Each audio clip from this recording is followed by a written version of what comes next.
name is Antonia Romakar, and you study English and Russian with me on this channel. By the way, if you study just English, no problem, you can still subscribe to my YouTube channel because I post English videos every week. The same about Russian.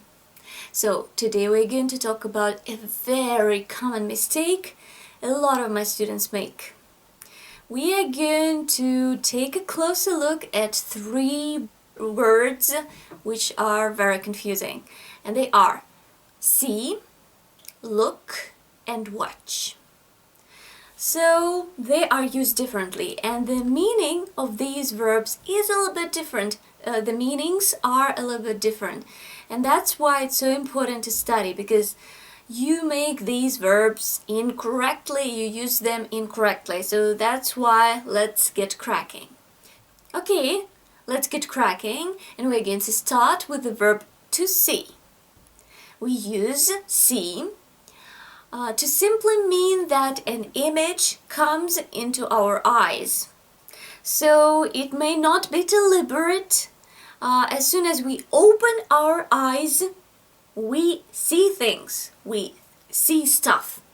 So that's the act of seeing. You open your eyes and you see. You do not do it deliberately. It doesn't mean that you want to see, you just see. So we can use this verb together with can. So can see. For example, I can see you right now from your computer. Your phone? So see, I can see. Doesn't mean that I want to, I just see. I see kids playing outside. I see my camera in front of you, in front of me, of course. Anyway, so you see. In addition, see can be used as a synonym of the verb to understand. When somebody tries to explain a complicated issue to you, you say, okay, I see, you are busy.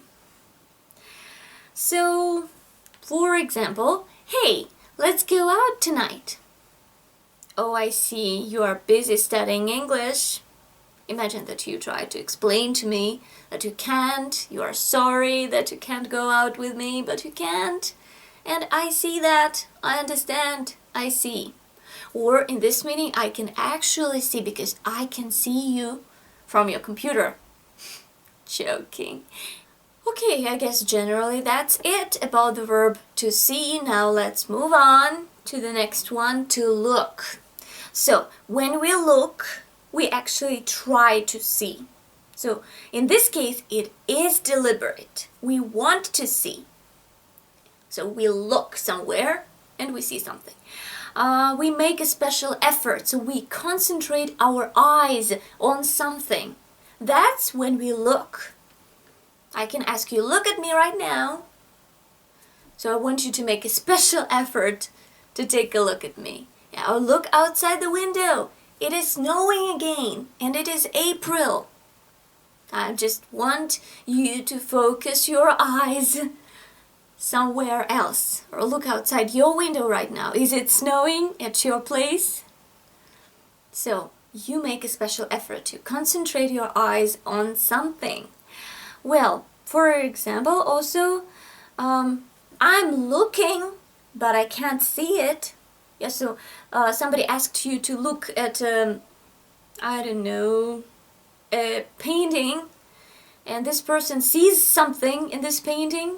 So you are trying to look, you try and try, you are looking, but you do not see anything. It doesn't come to you. So, and, well, that's basically it. So, look at, by the way, it's used with the preposition at. Be careful, do not use any other preposition. Look at something, look at somebody. Okay, and the third verb we're going to talk about today is watch. With the verb watch, we are much more active.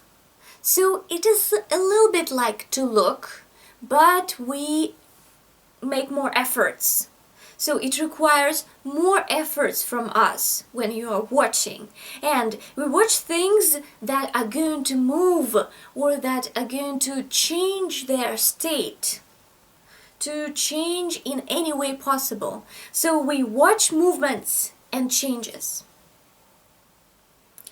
For example, watch that man proposing to his girlfriend. So he's doing it right now and you are watching him. He's moving, he's saying something. There are some emotions involved and you're watching the whole process. Once again, watch that man proposing to his girlfriend. The second example would be the police decided to watch him, this criminal, rather than catch him immediately. So they decided to watch all his movements, all his actions during some period of time. So this person is moving, changing his location, and the police is watching each and every movement and action. Watch him change, watch him move. So, watch. It turns out that if we scale these verbs in connection with the effort we make, then see will be here, quite low. Then we have look, because you try to look, you make some efforts. And then we have watch. You're watching something closely. You are trying to get all the movements, all the actions registered, if I'm gonna put it like this, in your head. So you are watching something move and change. Now let's talk about see and watch when we deal with television, performances, and so on. Usually, we see performances, plays, movies in the cinema, and so on. But we watch TV. And yeah, that's it. Or we can watch some films on our computer. Usually it's like that. It's not a very strict rule, but as for TV, you watch it all the time. And as for performances, usually you see them. Let's take a look at a couple of examples. Have you watched the film Onegin? I mean the one made by a British director in 1999, if I'm not mistaken. Have you watched it? So watch, I mean on TV or on your computer, because now it's not shown in cinemas, so you can only watch it on your computer or on TV. That's why I say watch. Have you watched it? Okay, the second example. Did you ever see Michael Jackson live on stage? I didn't. By the way, notice that we use past simple because Michael Jackson is no longer alive. That's why we say did. Anyway, that's it. So, we're going to continue talking about verbs, English verbs, and the difference between them. By the way, I already have a class devoted to the difference between say, speak, talk, tell. Take a look at it if you haven't watched it yet. It's quite useful. In addition, I'm going to continue making videos about English verbs and about verbs and phrases which substitute the ones we have just discussed. I mean, see, look, and watch, for example. There's also glance, there's take a look, take a peek, sneak a peek, cut one's eyes at, and so on. There are quite many expressions, and we are going to broaden your vocabulary, enrich it, and it's going to be fun. So keep studying English with me, keep studying Russian with me. Hope to see you soon. Do not forget to like this video and share it, subscribe to my YouTube channel, and see you later. Happy English and Russian practice. Bye.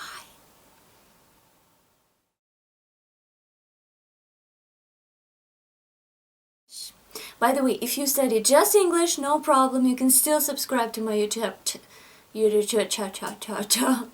with the verb watch, which I'm a witch. Okay, have you watched the film Onegin? I mean the one which was made by a British director in 1999, if I'm not mistaken. I have. It's unusual, but you know what? I really like it that international movie makers try to well, depict Russian classics. This is really great. And Anna Karenina recently was made into a movie by an American director, if I'm not mistaken. Anyway, it's nice. Of course, there are some advantages and drawbacks, but I won't get into many details. Sorry. Anyway.